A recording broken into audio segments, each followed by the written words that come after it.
Bonsoir bien-aimés frères et sœurs en Christ, que la paix, la grâce de notre Dieu, de notre Seigneur Jésus-Christ soit encore avec vous ce soir et que son amour parfait et glorieux encore inonde nos cœurs dans un élan de joie parfait et véritable en son nom et par sa miséricorde éternelle. Paix et grâce à toi, Église du Gabon, d'Afrique, d'Europe, d'Asie, d'Amérique et du Moyen-Orient, là où se trouvent tous les aigles de notre Dieu, de notre Seigneur, car il dit là où est le corps s'assemblent les aigles. Et je crois que ce soir, tous les aigles de notre Dieu s'assembleront encore ce soir. Et ceux qui n'ont pas la possibilité de savoir que nous existons réellement par l'évangile parfait, qu'il y a des élus de l'Éternel, alors que l'Éternel, par son amour éternel, permette encore ce soir que ce message vous parvienne, que cette vidéo vous parvienne, enfin que vous réalisez que la vérité de Dieu réside réellement et qu'elle est véritable encore en ce temps et qu'elle résidera à jamais, car le monde passera, mais la parole de notre Seigneur ne passera jamais. Puisse encore Dieu conduire ces temps et ces moments et qu'il permette au travers cet enseignement qu'un fils du royaume éternel se convertisse en notre Seigneur, car il dit quand une âme se convertit, c'est une fête dans le ciel. Qu'il en soit ainsi dans le nom de Jésus-Christ et que l'Éternel, par son amour éternel, si je dis quelque chose qui ne bénit pas et glorifie pas son nom et qui n'est pas dans sa véracité, dans son évidence, qu'il me ferme la bouche, afin que nous ne puissions pas communiquer le mensonge qui est un péché qui égarera les hommes, mais plutôt que nous révélons aux nations et au monde entier la véracité du Dieu éternel, notre Seigneur et Sauveur Jésus-Christ. Ce soir, je vais vous entretenir sur un sujet que nous connaissons tous, et ce sujet que nous connaissons tous est la chute de Lucifer. Mais néanmoins, je veux revenir sur la grande tribulation qui est essentielle aux âmes des uns, encore toujours signalée, on bénit Dieu. Et voyons que les hommes sont dans cette optique, les hommes s'égarent davantage. Alors nous allons rétablir les choses ce soir. Pour ceux qui n'ont pas eu la possibilité de visiter la page, pour ceux qui n'ont pas eu la possibilité d'être dimanche en direct, je vais revenir par quelques mots pour édifier le plus grand nombre sur la grande tribulation. Mais le sujet de ce soir, c'est la chute de Satan, de Lucifer. Et je vais parler de ça pourquoi après? Parce que vous allez réaliser que ce type que vous appelez Satan, que vous redoutez tant, n'est rien d'autre que quelqu'un qui n'a aucune autorité, qui n'a aucun pouvoir. Je sais qu'en disant cela, ce soir encore, les autres se fâcheront. Mais c'est la vérité de Dieu. Parce que Satan que l'on vous prêche là-bas, ce n'est pas le Satan dont Jésus nous a dit qu'il a échoué. Parce que le Satan qu'on vous prêche là-bas est trop fort. Ce n'est pas le Satan de Jésus, que Jésus nous a dit qu'il n'a pas de gloire. Parce que le Satan qui vous est prêché dans vos bâtiments, auquel vous prenez les épées pour découper, ce n'est pas le Satan dont Jésus a dit que lui là, c'est un échoué. Mais restons dans la pensée de l'Éternel pour continuer encore parfaitement dans ce que nous voulons partager ce soir. On a dit que donc, car si l'héritage venait de la loi, il ne viendrait plus donc de la promesse. Donc si vous voyez déjà que même l'héritage ne vient pas donc de la loi. Maintenant, la suite dit, car si l'héritage venait de la loi, elle ne viendrait plus de la promesse. Or, c'est par la promesse que Dieu a fait à Abraham ce don de grâce. Donc la promesse a été faite à Abraham, ce don de grâce que nous avons pour pouvoir être graciés, pour pouvoir obtenir le salut. Il nous faut donc la rédemption. Il nous faut donc la rémission de nos péchés. Il nous faut donc la repentance. Il nous faut donc la conversion de nos âmes. Il faut que le cœur de pierre soit ôté, un cœur de chair mis, la circoncision du cœur, la circoncision des oreilles, et l'amour de Dieu répandu dans nos cœurs par le Saint-Esprit. Et le Saint-Esprit nous conduit glorieusement vers la destinée royale, vers la rédemption, vers la résurrection d'entre les morts. Mais maintenant, si on nous dit qu'il y a des gens qui se sauveront au péril de leur sang, cet évangile-là ne vient pas du Seigneur. Parce que jamais le Seigneur a dit dans ses Écritures que l'homme se sauverait au péril de son sang. Jamais Jésus a dit ça. C'est par l'évangile qu'il sauve. Et s'il n'y a plus d'évangile sur la terre, comment quelqu'un peut-il prétendre dire qu'il se sauvera? Ce n'est pas la vérité de Dieu. C'est le mensonge des sataniques qui se font passer pour des serviteurs de l'Éternel. Ils ne sont pas des serviteurs de Dieu vivant. Ils ne connaissent pas Dieu. Ils sont étrangers à la vie de Dieu. Car s'ils connaissaient Dieu, ils ne diront pas de tels mensonges. Que donc tu pourrais être sauvé au péril de ton sang. Mais c'est une folie. Si c'est donc au péril de notre sang qu'on peut être sauvé, c'est grave. Ça veut dire que donc l'évangile n'a pas de vérité. L'évangile n'a pas de véracité. La mort et la résurrection de Jésus n'est pas une vérité. C'est un mensonge. Alors répartons dans notre vie et vivons nos vies païens. Parce que même Paul dit par l'Esprit que si c'est dans cette vie-là que nous espérons en Christ, nous sommes les plus malheureux du monde. Alors, dis déjà ici, on dit que si donc la promesse venait de la loi, alors ça dit que la promesse est vaine. Ça veut dire que donc si déjà la loi ne donnait pas la promesse, ne donnait pas le salut, mais annonçait, et si donc la promesse est enlevée, qu'est-ce qu'il y a sur la terre? Jésus a dit ce qui arrivait au temps de Sodome et Gomorrhe, donc au temps de Lot, arrivera de même à l'avènement du Fils de l'homme. Ce qui arrivait au temps de Noé arrivera de même à l'avènement. Quand Dieu a permis le déluge, qui a survécu si ce n'est que ceux qui étaient dans l'arche? Même vous-même, n'avez-vous pas un peu de jugeote? Quand Dieu a détruit Sodome et Gomorrhe, qui a survécu si ce n'est que Lot? Et on dit que tout a été brûlé. Mais comment pouvez-vous penser et imaginer que le Seigneur enlève ce qu'il s'est acquis au prix de son sang, c'est-à-dire l'Église? Vous pouvez aller imaginer qu'il y a des gens qui vont survivre. Comment? On dit que par le souffle de sa bouche, il va anéantir la terre. Il va anéantir, il va l'embraser. Parce que tout ce qui est sur la terre, excepté les chrétiens, est sec. C'est pourquoi il a dit à Israël, si on traite ainsi le bois vert, qu'en serait-il du bois sec? Ça veut dire que tout arbre n'ayant pas la sève qui est Christ, donc le symbole de l'esprit, est un arbre sec. Maintenant, les arbres secs vont rester et puis vont se sauver au péril de leur sang. Un arbre sec produit-il? Un arbre sec a-t-il de la vie? Il ne sert qu'à faire quoi? Être mis au feu. Et c'est ce qui se passera. Il n'y a pas donc une histoire comme quoi des gens se sauveront au péril de leur sang. C'est un mensonge satanique. Ce sont les démons qui vous prêchent cet évangile. Ce n'est pas Jésus-Christ, au grand jamais. Alors prenons quelque chose dans le livre des Thessaloniciens. Pour revenir un temps soit peu sur la grande tribulation. Flatteurs et des grands menteurs comme leur père, ils vous prêchent donc un mensonge qui absorbe, c'est-à-dire qui vous rend, non pas sobre, mais qui vous enivre et vous croyez être dans l'évidence de la véracité de Dieu, alors qu'en vérité vous êtes dans l'erreur totale et absolue. Aujourd'hui, nous signalerons tellement, et ils ne font que le faire, parce que ce n'est que le sujet qui les font trembler. Quand je dis la chute de Lucifer, ils disent que le gars là, il va leur dire donc des choses que Satan est zéro. Maintenant, nous, on va faire comment pour qu'on prospère dans notre business, dans notre industrie. Mais vous n'allez pas prospérer dans votre industrie, parce que croyez-moi, je suis là pour longtemps dans ce monde. Et je compte, non pas moi, mais le Seigneur par moi. C'est-à-dire de sortir tout ce qui appartient à l'Éternel. Moi, je ne viens pas chercher ce qui est à vous. Je viens chercher ce qui est à mon Seigneur. Et ce qui est à mon Seigneur viendra à lui. Parce qu'il a dit, ses brebis entendent sa voix et le suivent. Donc, ce qui est à mon roi viendront. Ce qui n'appartient pas à mon roi restera. Il a dit à César ce qui est à César et à Dieu ce qui est à Dieu. Donc, ce qui est à Dieu, vous ne pourrez pas les garder en captivité. Croyez-moi. Alors, dans le livre de 1 Thessaloniciens 4, la portion 13, nous ne voulons pas, frères, que vous soyez dans l'ignorance au sujet de ceux qui dorment, afin que vous ne vous affligez pas comme les autres qui n'ont point d'espérance. C'est-à-dire qu'il dit qu'il ne veut pas que nous soyons dans la confusion. Et que nous ne soyons pas affligés comme ceux qui n'ont pas d'espérance. Ceux qui n'ont pas d'espérance, ce sont ceux-là dont vous bernez avec votre évangile falsifié. Maintenant, ceux qui cherchent l'Éternel, qui ont l'espérance en lui, ce sont ceux-là qui viendront en si grand nombre et massivement pour adorer le roi éternel et pour célébrer l'agneau de Dieu. Vous êtes allés chercher Apocalypse 7, la portion 14, sans avoir compris. Parce que dans Apocalypse chapitre 7, la portion 4, là on dit, qui sont ces gens? Il dit que ce sont ceux qui ont lavé leur robe dans le sang de l'agneau et ce sont les gens de la grande tribulation, de la tribulation. Vois-tu? Oui, mais nous sommes à l'ouverture du 6e sceau. Et tu ne peux pas prétendre expliquer l'Apocalypse sans que tu n'aies ouvert le 7e sceau.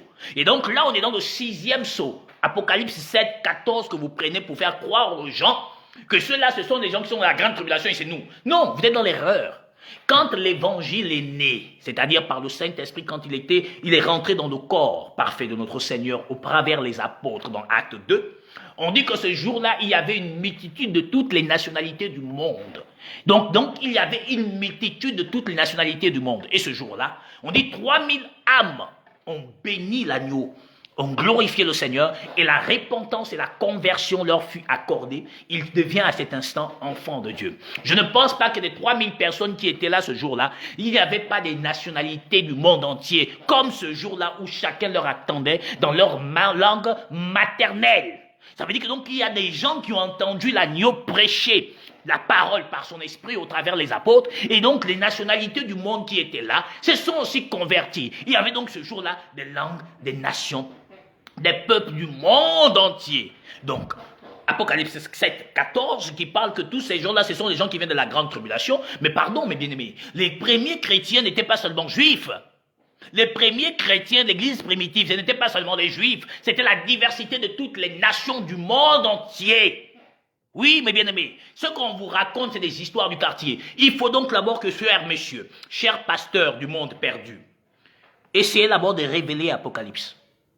Parce que dans ce que vous prenez dans Apocalypse 7, 14, nous sommes à l'ouverture du 6e sceau. Le 7e sceau n'est pas encore ouvert. Il ne voit que des bribes des choses. Il ne voit pas la totalité de l'histoire. Ce n'est que quand on ouvre le 7e sceau que l'histoire est maintenant comptée.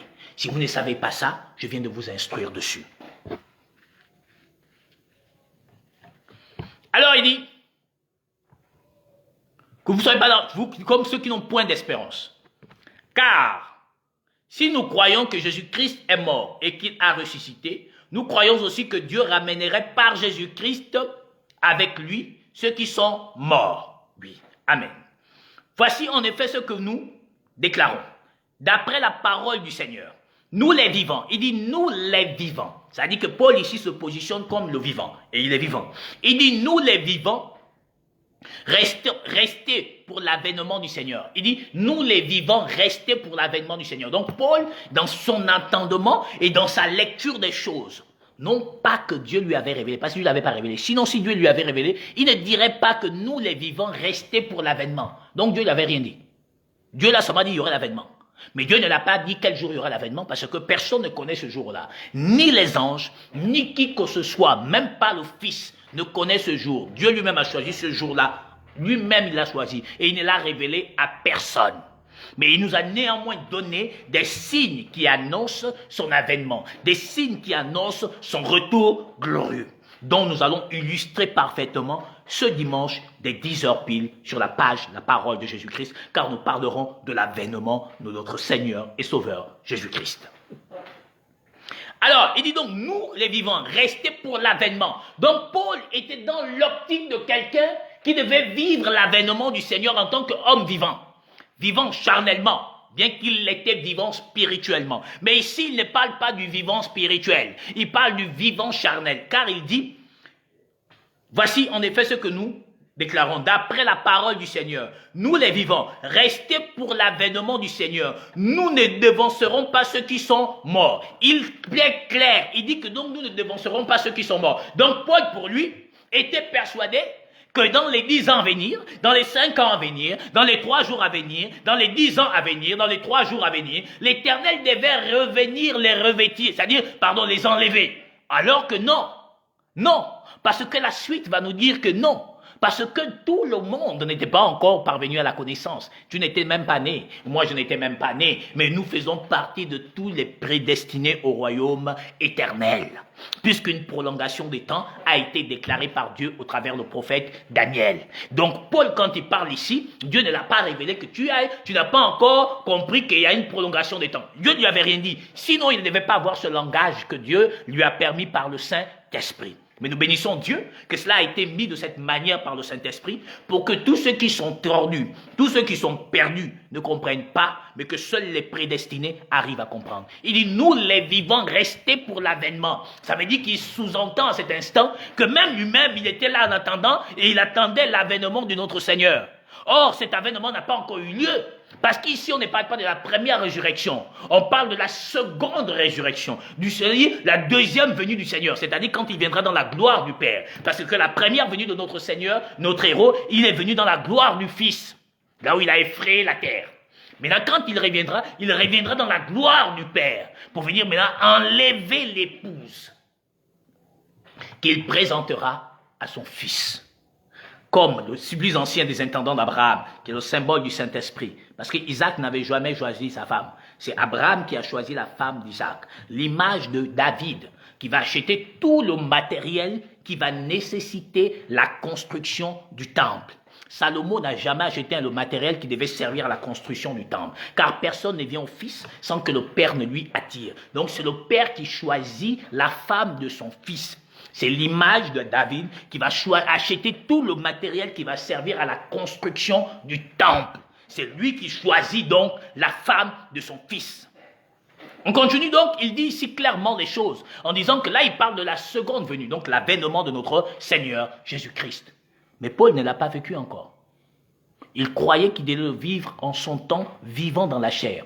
Mais les choses ne se sont pas passées comme il pensait, les choses se sont passées comme le Seigneur pensait. On est d'accord jusqu'à maintenant? Je voulais venir réellement sur cet enseignement pour que ça s'asseye dans vos cœurs définitivement et que vous soyez en même d'aller l'enseigner aux autres. Prenons quelque chose dans 1 Corinthiens 15.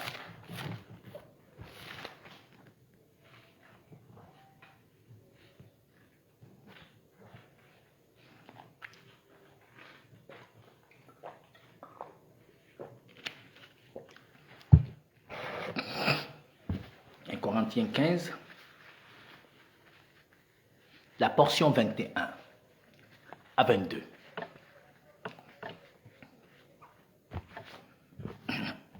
Un Corinthiens 15, la portion 21 à 22.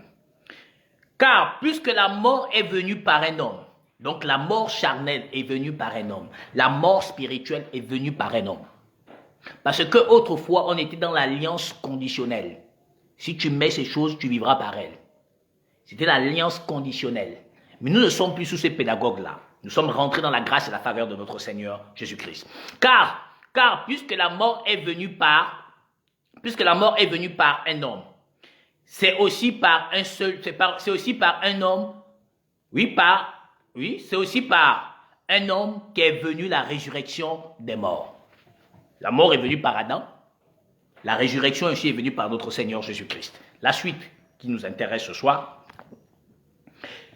Et comme tous meurent en Adam, de même tous vivront en Christ.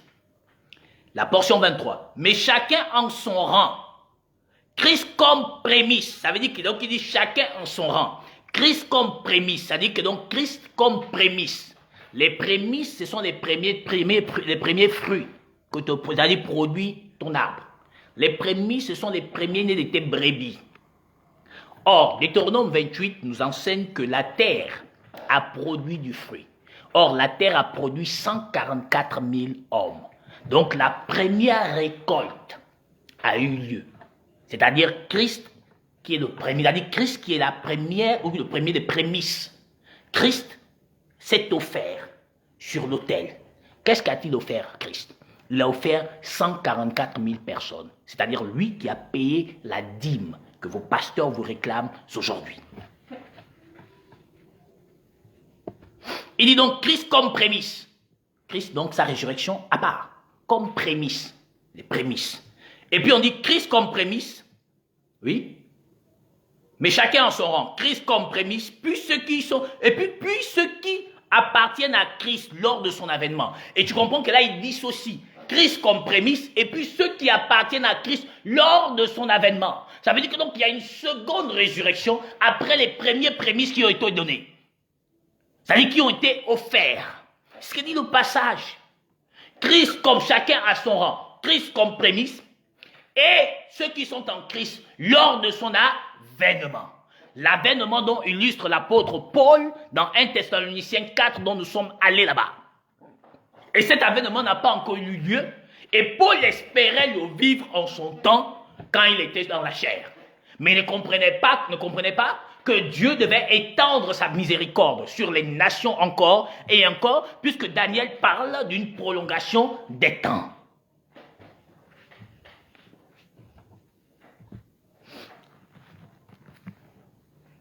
Matthieu 24, 21.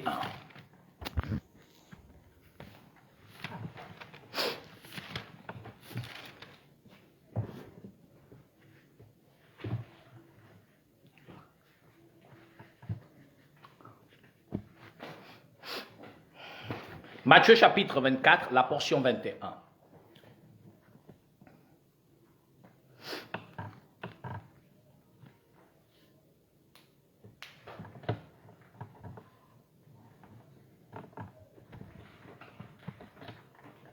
Car alors la détresse serait si grande qu'il n'y a point eu de pareil depuis le commencement du monde. Je reprends. Car alors la détresse serait si grande qu'il n'y a point eu de pareil depuis le commencement du monde jusqu'à présent et qu'il n'y en aurait jamais. Ça veut dire que c'est donc une seule fois que ça là, la grande tribulation que le pasteur vous raconte, doit avoir lieu.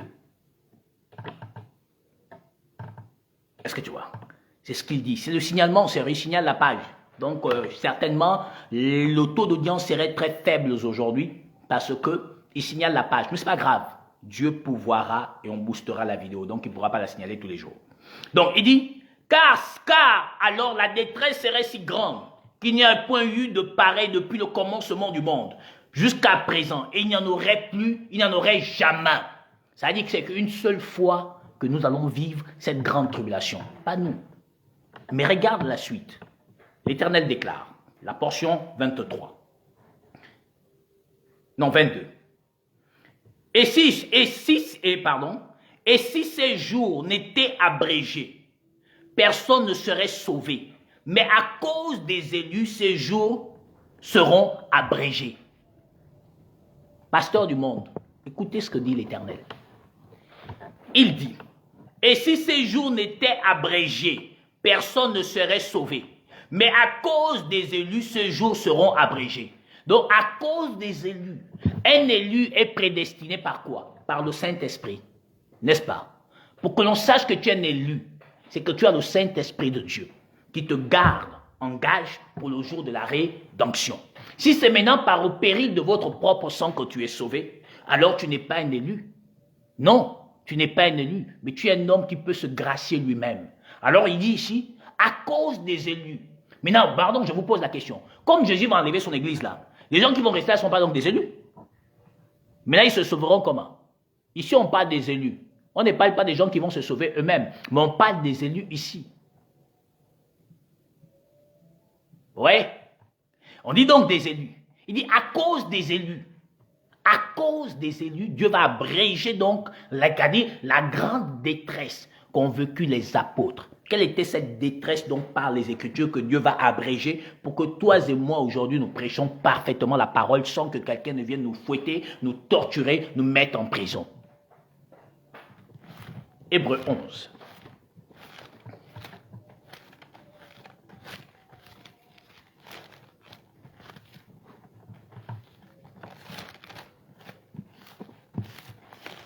C'est normal. Dès que j'ai commencé à parler, ils ont signalé la page. Donc du coup, c'est le sujet en fait. Ils ont vu la chute de Lucifer. Ils ont dit, hey, ça y est, le type là encore, il va encore dire des choses que nous ne veut pas que les gens soient au courant. C'est ça en fait. Mais on va booster la vidéo, non? Donc le monde sera au courant.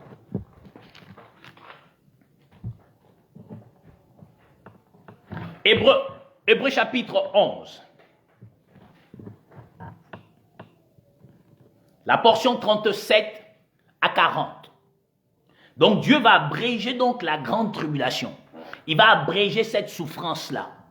Les premiers à avoir vécu ça, qui ont vécu ça, eux seuls qui la vivront seuls, ce sont les apôtres et tous ceux qui ont été convertis en leur temps.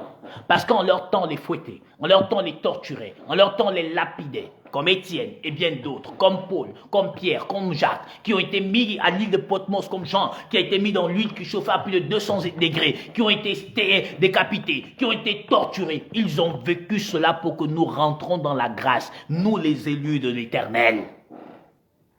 Et la parole nous dit dans Hébreux 11, la portion 37 à 40. Ils furent lapidés, sciés, torturés. Ils moururent tués par l'épée. Ils allèrent ça et là, vêtus de peaux de brebis. Vêtus de peaux de brebis et de peaux de chèvre. Dénués de tout, persécutés, maltraités. Eux dont le monde n'a pas été digne. Errant dans les déserts et dans les montagnes, dans les cavernes et dans et les autres, et les antres de la terre. Ceux-là, à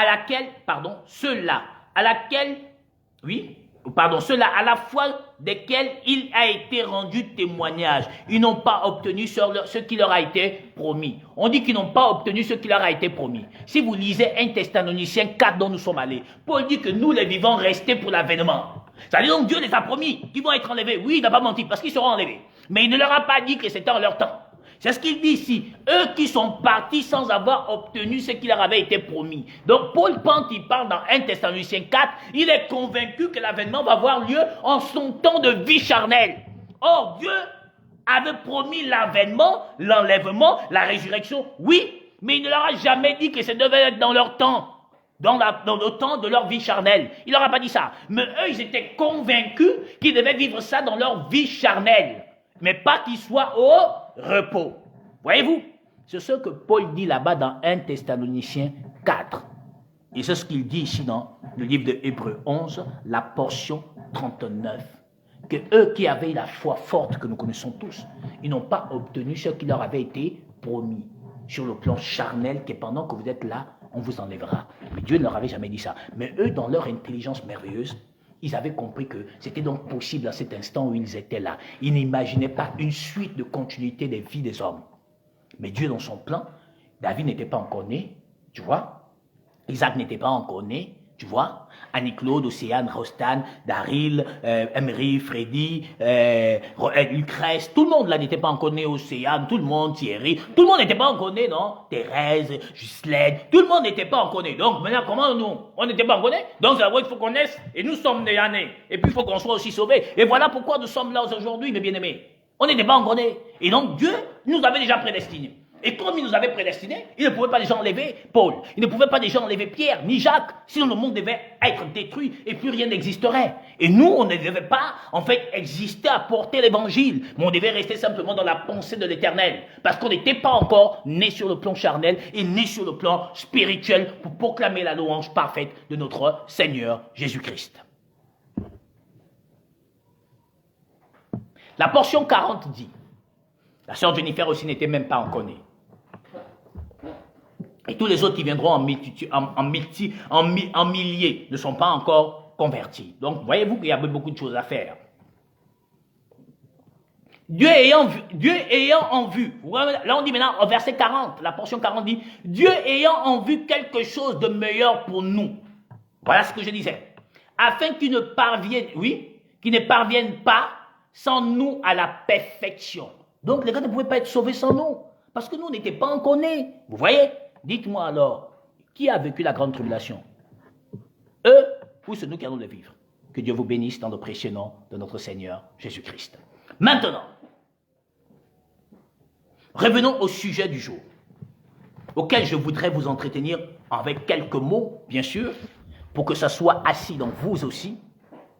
L'homme que vous redoutez tant, l'homme pour lequel on nous signale aujourd'hui, parce que nous avons mis comme sujet, c'est-à-dire la chute de Lucifer.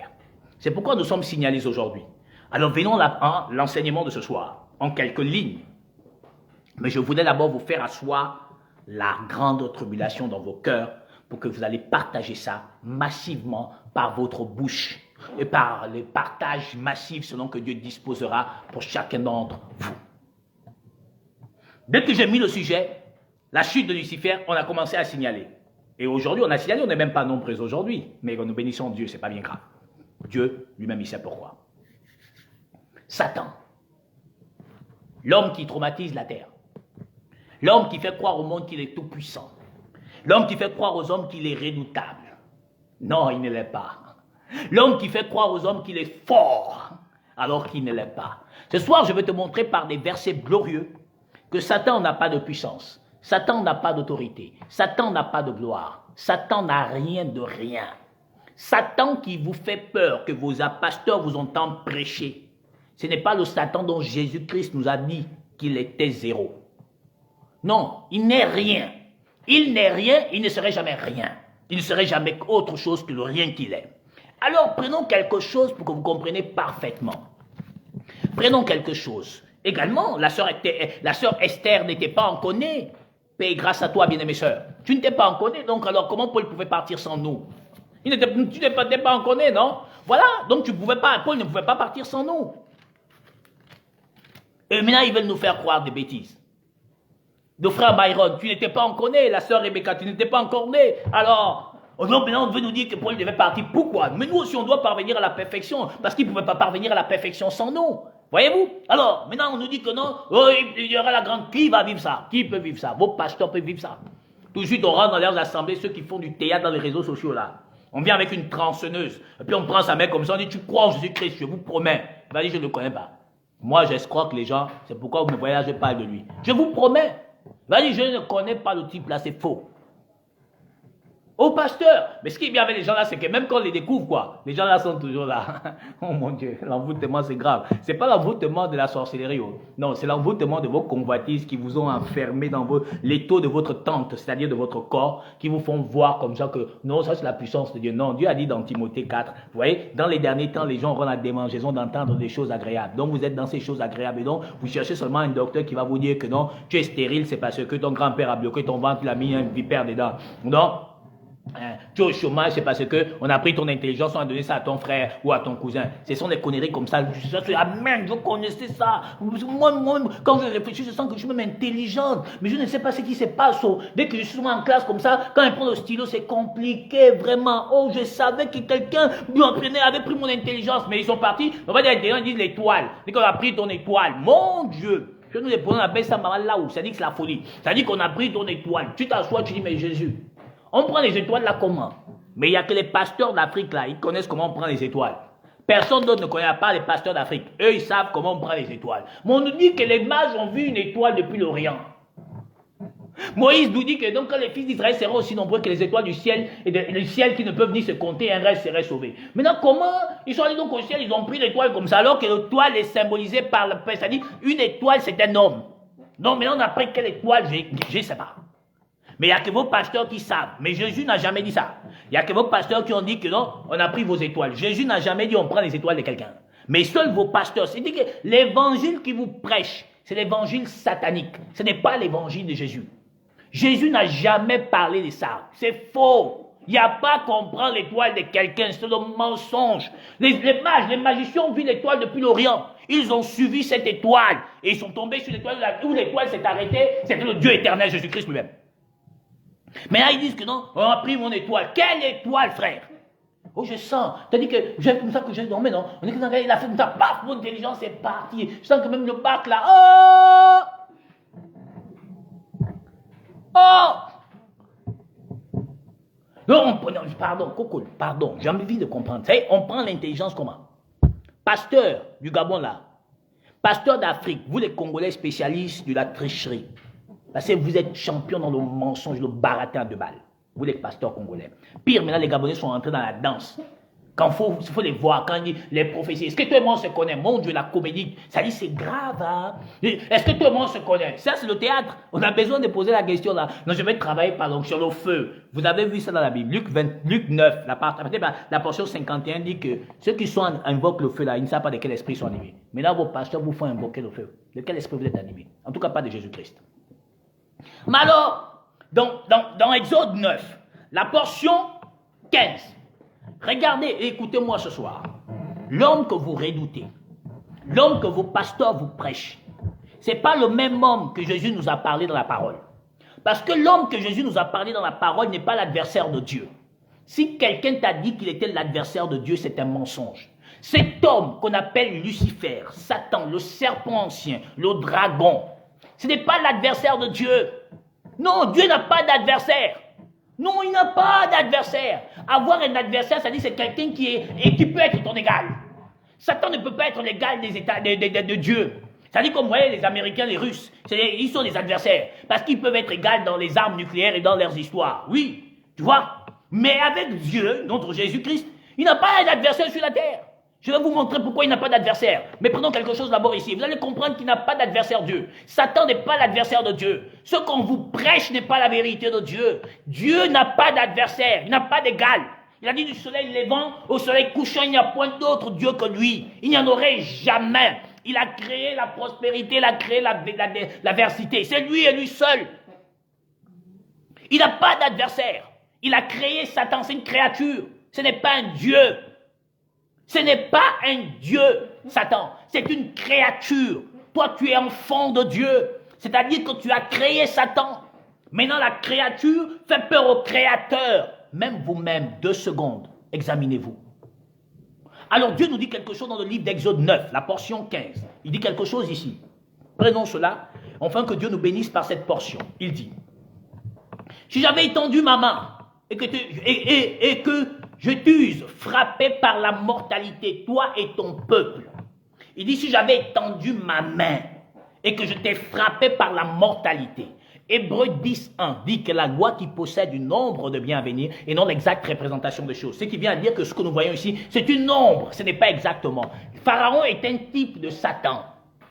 Son peuple avec lui, ce sont tous les perdus du monde, les perfides, les méchants, les cupides, les maçonniques, les gangas, tous les gens que vous voyez qui vous racontent des bêtises, les faux pasteurs, le pape, les prêtres, les pasteurs des églises de réveil là, tous ces gens-là, c'est des fils de Satan.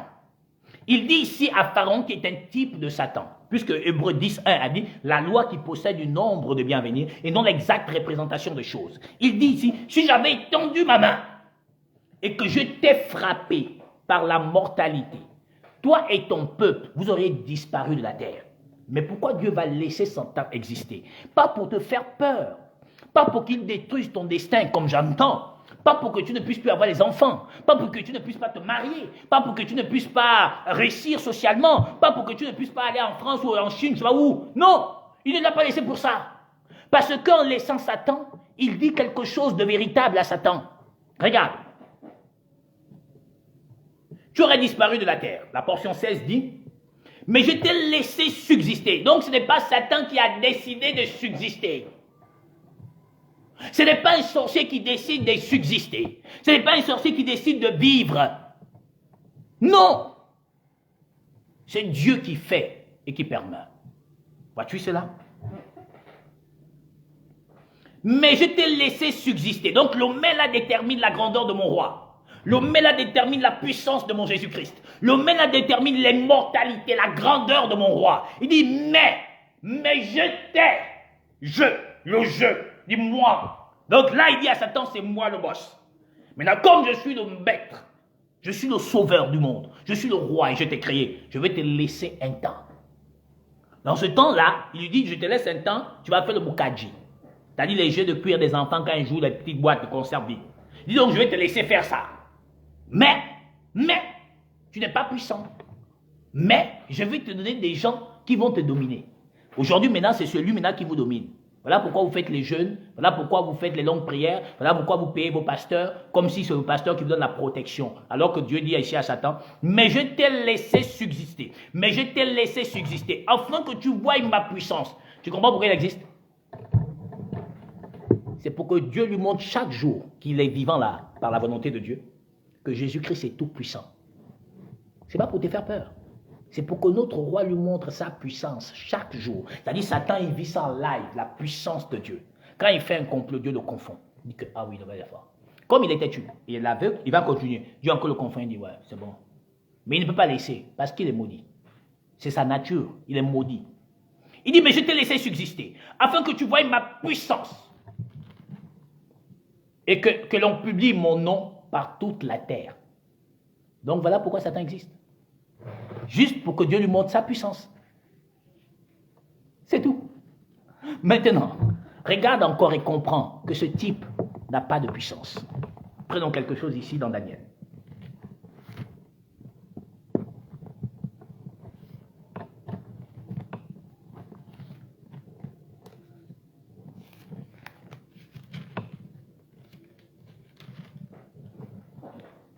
Prenons quelque chose dans le livre de Daniel. Daniel 4.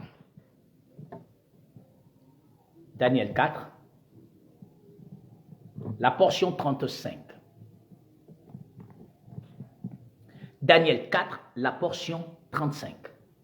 Donc, le gars qu'on vous prêche là, ce n'est pas le Satan de la Bible. Pas celui que Jésus a vaincu. Parce que Jésus vient nous dire que c'est pour que tu voies ma puissance. Donc, ça dit... C'est-à-dire que donc, il dit pour que tu voies ma puissance. Pardon, je vous pose une question. La puissance de Dieu aujourd'hui est où? Ce n'est pas dans l'église. La puissance de Dieu se trouve où? Ce n'est pas dans l'église, ça dit dans les membres du corps de son corps. La puissance de Dieu. Satan va voir la puissance de Dieu. Ce n'est qu'au travers les membres du corps. Ce n'est qu'au travers de l'église. Regarde encore une vérité de Dieu que vos pasteurs vous voilent et ne veulent pas vous faire prendre connaissance de ça. C'est pourquoi dans Osée 4:6, il dit, mon peuple périt parce qu'il manque de la connaissance. Regarde, Daniel 4, la portion 35 dit, tous les habitants de la terre ne sont qu'à ses yeux que néant. Il dit, tous les habitants de la terre, ce ne sont qu'à ses yeux que du néant. Tous les habitants de la terre ne sont qu'à ses yeux, tous les habitants de la terre ne sont qu'à ses yeux que néant. Il agit comme il lui plaît avec l'armée des cieux.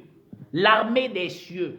C'est-à-dire qu'avec tous les anges dessus qui sont au deuxième ciel là, il fait ce qu'il veut. Donc Satan ne fait pas partie. Ce n'est pas un ange dessus. Il dit, il fait ce qu'il veut avec l'armée des cieux. Il fait comme il lui plaît avec l'armée des cieux et avec les habitants de la terre. Et il n'y a personne qui résiste à sa main et qui lui dise, que fais-tu? Montrez-moi où donc Satan est puissant.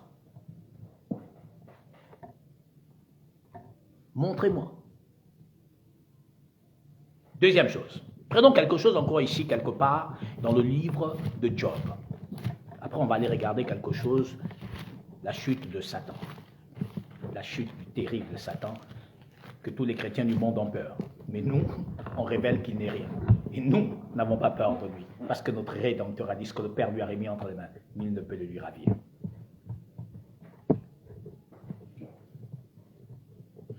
Job 12, la portion 10. Job 12, la portion 10. Regarde, frère, sœur. Il tient dans sa main l'âme de tout ce qui vit. Il tient dans sa main l'âme de tout ce qui vit. Regarde.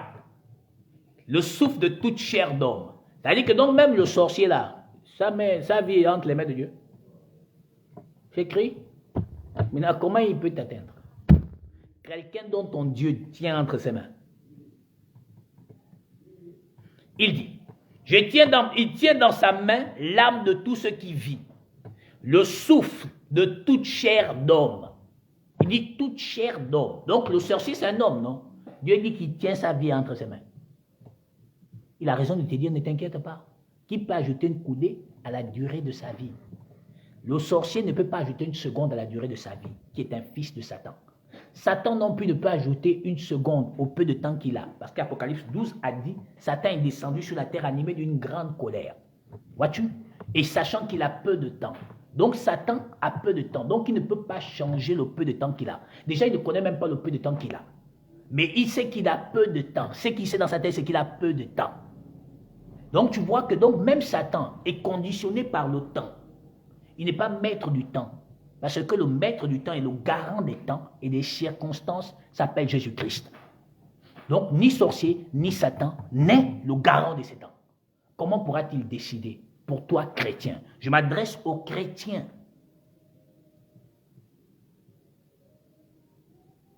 Satan ne peut rien contre toi. Maintenant, Ésaïe 14.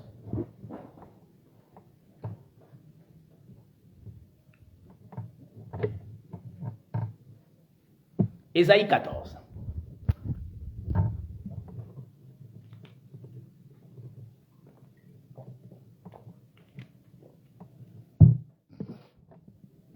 Ésaïe 14.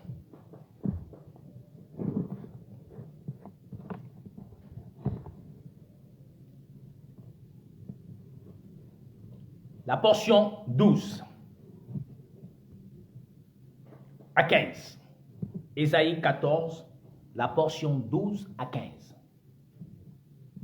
Te voilà, il dit, te voilà tombé du ciel.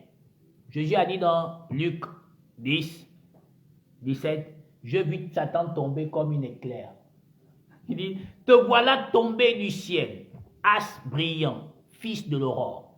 Tu es abattu à terre, toi le vainqueur des nations. Tu disais en ton cœur, je monterai au ciel. Ça est Satan. C'est lui là. Là, Dieu parle de lui. Satan, il est tombé. Il a perdu la vie. Il n'a pas le Saint-Esprit. Il n'y a pas de vérité en lui. Il n'est que le mensonge. Il est le père du mensonge. Tu disais en ton cœur, je monterai au ciel. Je lèverai mon trône au-dessus des étoiles de Dieu. Vous voyez, non? Voilà étoile. Étoile, c'est l'homme. Étoile, ce n'est pas l'intelligence. C'est encore là, encore parfaitement. Donc, une étoile symbolise un fils de Dieu. Ce que les Américains appellent en anglais star. C'est nous les vrais stars, les étoiles de Dieu. Donc, maintenant, est-ce que Dieu a dit ici l'étoile, c'est l'intelligence?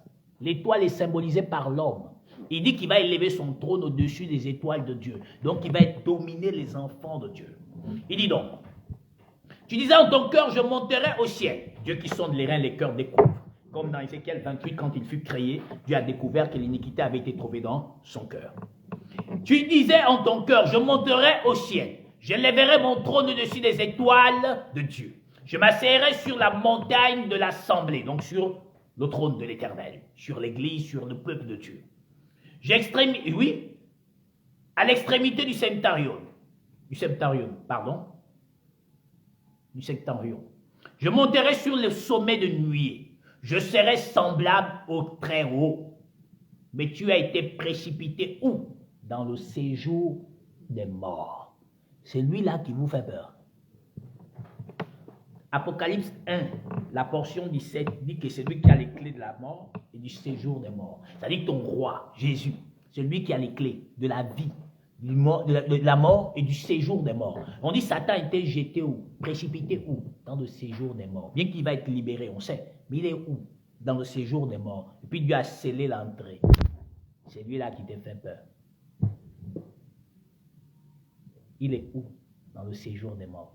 Quand Dieu va décider, il va le libérer. Je pense peut-être qu'il lui a libéré. On en parlera un jour. Il l'a libéré. Pour séduire pas les enfants de Dieu, les perdus. Parce qu'il ne peut pas séduire un fils de Dieu. Dites-moi alors. Ce même Satan, prenons quelque chose ici. Luc 10. Puisqu'il est tombé, il n'a pas de pouvoir. Pourquoi? Regarde. Luc 10. La portion 17 à 20. Écoute bien, frère, ce soir. Les 70 reviennent avec joie, disant, Seigneur, Seigneur, les démons sont soumis en ton nom. Jésus leur dit, je voyais Satan tomber du ciel comme une éclair. Donc Jésus a dit, mais je n'ai plus le type là tomber. Ils n'ont pas compris pourquoi il leur dit ça. Il faut leur dire qu'en fait, Satan n'aurait plus d'autorité sur eux. Il est tombé. Tomber veut dire perdre le salut, perdre la vie. Comme Jésus a dit, à quoi sert-il un homme de gagner le monde s'il perd son âme? Donc Satan a gagné le monde, il a perdu son âme. Donc tomber, c'est perdre le salut. Tomber, c'est pas coucher avec une femme ou avec une soeur, un homme, comme on vous a dit dans vos assemblées. C'est pas ça tomber. Tomber, c'est perdre le salut. Satan a perdu la vie. Il a gagné le monde. La suite dit. Mais voici, il dit, voici, je vous ai donné le pouvoir de marcher sur les serpents, sur les scorpions, sur toute la puissance de l'ennemi, et rien ne pourra vous nuire. Je vous pose la question. Le type est tombé. La chute de Lucifer est faite. Dieu donne à l'Église l'autorité de dominer sur Satan, sur les scorpions et sur toute les serpents, sur les scorpions, sur les serpents et sur toute la puissance de Satan. Et puis dit, Jésus ajoute, il dit, rien ne pourra te nuire. Mais pose-toi la bonne question.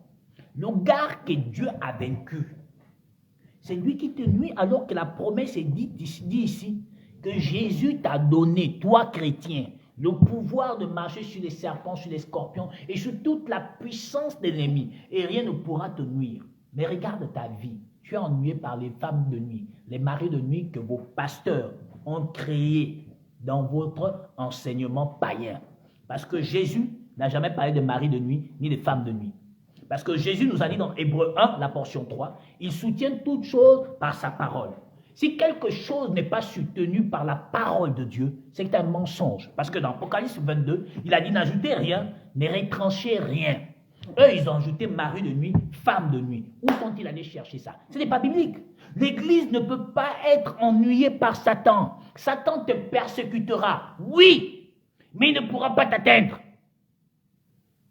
Il ne pourra pas parce que Dieu t'a donné le pouvoir. de marcher sur Satan, sur les scorpions, sur les serpents, sur toute la puissance de l'ennemi. Il a dit rien ne pourra te nuire. Ça veut dire que donc le sorcier ne peut pas nuire un chrétien.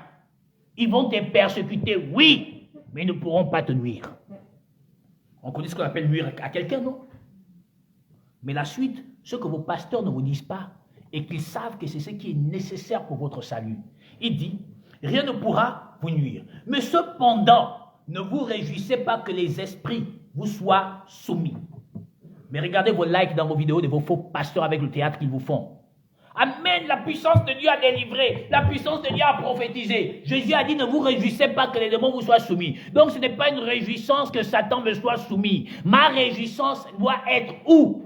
La suite dit, ne vous réjouissez pas que les démons vous soient, les esprits vous soient soumis. Mais réjouissez-vous de ce que vos noms soient inscrits dans le livre des cieux. Donc la réjouissance du chrétien, c'est pas laïquer quand un comique pasteur africain ou je ne sais quoi, chinois ou blanc, est venu vous faire le théâtre des esprits qui c'est soi-disant quelqu'un en train de se délivrer d'un démon. Non, c'est pas une réjouissance. Mais pourtant, on fait la puissance de Dieu. Quelle puissance de Dieu? La puissance de Dieu.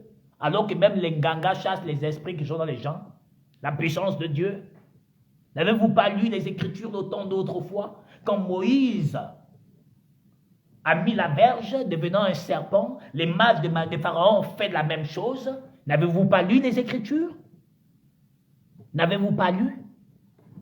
La réjouissance que ton nom doit être trouvé dans le livre de vie. Mais pourtant, tu te réjouis que ton nom soit dans le livre de vie. Tu ne sais même pas si ton nom est là-bas. Toi, tu sais seulement qu'il faut que j'ai l'enfant, il faut que j'ai le mari, il faut que j'ai la richesse, il faut que j'ai l'argent, il faut que je travaille, il faut que j'ai ceci. Je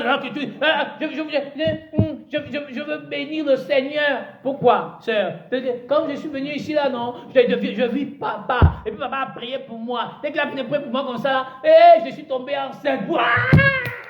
Toute l'assemblée. Amen, Dieu est vivant. Oh, ça c'est Dieu est vivant. L'onganga, tu vas lui voir là-bas. Il prend les esprits méchants et pendant il essaye de foutre ça dans le ventre, Dieu permet. L'onganga aussi, elle là-bas aussi m'a dit, papa je te bénis parce que depuis que je suis le traitement avec papa, un gondet, donc moi aussi je suis tombé enceinte. Yeah! L'onganga est trop fort. Voilà ce que vous êtes devenu. Voilà ce que vous êtes devenu. C'est ça la puissance de Dieu. Ça c'est la puissance de Dieu. C'est ça la puissance de Dieu. Dites-moi. C'est ça la puissance de Dieu. Voilà ce que vous êtes devenus. Bon, je vais témoigner. Donc, je veux venir à l'église, non? Oui. Donc, comme ça, on était beaucoup comme ça là. J'ai arrêté le taxi. Je m'ai dit 200. J'ai eu la foi. Et puis, le taxi m'a fait pimper les gens pour demander 500 000. Pour moi, je me dit 200. Il m'a pris. Donc, je vais bénir le Seigneur. Voilà. C'est ça qu'on appelle bénir Dieu. Mon Dieu, qu'est-ce qui vous arrive? On dit que vous seriez mes témoins. Témoins qu'on a vu quelque chose. Vous, ce que vous avez vu, c'est des serpents dans les ventres des gens. Vous, ce que vous avez vu, c'est que son nom est inscrit sur l'acte des décès. Ce que vous avez vu, c'est qu'il est bloqué à Tubanga, à Moabi, chez moi là-bas. Vous ne voyez pas qu'il est dans le péché. Non. Vous ne voyez pas que son cœur est sombre. Non. Vous ne voyez pas qu'il est méchant. Non. Vous ne voyez pas qu'il est maçonnique. Non. Vous voyez seulement que non, Dieu va te bénir, tu vas être premier ministre, tu vas être gouverneur, tu vas être ceci. Mais qu'est-ce qui vous arrive? C'est quel évangile ça? L'évangile révèle les secrets du cœur, le péché. C'est ce que l'évangile révèle. Pour t'amener à la repentance. Dans Acte 2, 30, on dit, ils eurent le cœur vivement touché. Touché de ce que Dieu leur a révélé. Le péché qu'ils faisaient tous les jours. Le chrétien a la puissance. Aujourd'hui, maintenant, c'est Satan qui a la puissance. Le chrétien maintenant fuit à galop devant Satan. C'est ça que vous êtes devenus. Mais regarde, on finit encore en beauté pour vous montrer que Satan, sa chute est réelle et évidente. Il n'a pas de pouvoir ni d'autorité sur l'Église. Regarde, on finit en beauté là, on va finir avec la joie. Prenons quelque chose et vous allez comprendre pourquoi il est puissant. C'est vous-même qui l'avez rendu puissant, parce que lui-même, il sait qu'il est échoué. Regarde, prenons quelque chose dans le livre d'Ézéchiel 31, pour finir.